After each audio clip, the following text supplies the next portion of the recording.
So, today we're going to talk about something really important, caregiver burnout, but we're going to look at it through a completely different lens. We're going to explore this idea that for caregivers, burnout isn't just about being tired, it's actually a form of heartbreak. So, let me just start by asking you this directly, and I want you to really sit with this for a moment. Is the incredible work you're doing, all that devotion and intensity, is it actually breaking your heart?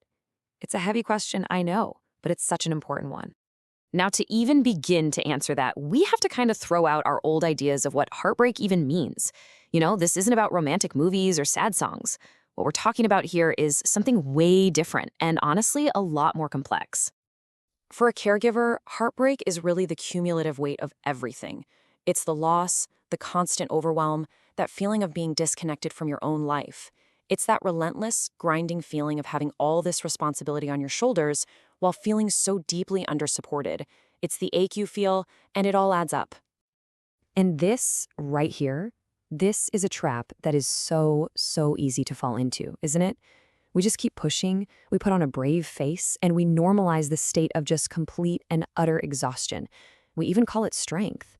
But ignoring that stress doesn't make it go away. It has to go somewhere.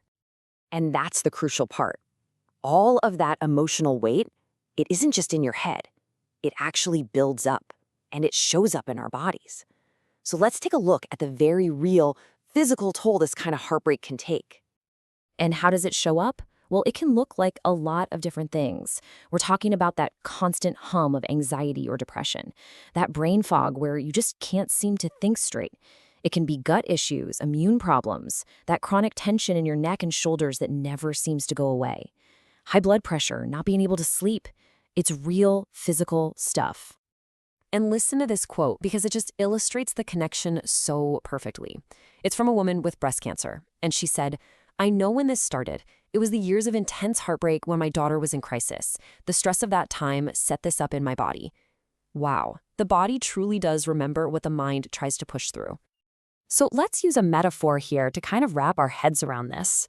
I want you to imagine that caregivers have these big open hearts that act just like a sponge. It's in your nature to be constantly absorbing the pain, the fear, and the grief, not just from the person you're caring for, but from the entire situation around them. So you've got this sponge, right? And it can go one of two ways. On the one hand, you have the oversaturated sponge. It's heavy, it's dripping with stress, and it literally cannot absorb one more drop. That is burnout. That's resentment and illness. But on the other side, you have a sponge that's been wrung out. It has space again. It has the capacity to keep caring. That's where resilience lives. That's where you find true compassion without destroying yourself.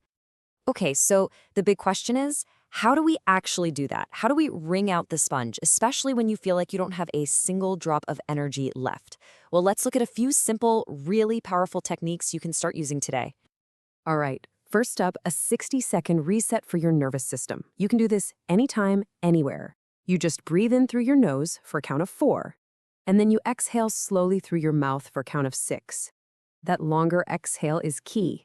It's like a direct message to your nervous system saying, "Hey, it's okay, we can calm down." Just repeat that 6 to 10 times and just notice the shift. Now, for the end of your day, here are 3 really simple ideas for a wringing out ritual. Nothing complicated, I promise. You could try a dump journal. Just spend 5 minutes scribbling down all the heavy feelings, then physically close the book on them. Or maybe a simple prayer or intention, just consciously asking to release whatever isn't yours to carry. And third, you can just place a hand on your heart, thank it for all its hard work, and give it permission to rest. Just find one that feels right to you. And all of this brings us to what is maybe the most important takeaway from this entire explainer. These little practices, they aren't selfish. They're not indulgences. They are absolutely essential for your survival and your ability to keep going. Because what you do is so profound. And this quote just says it all. Your job is not to let your own light go out in the process. You have to remember that you are the most important part of this whole equation.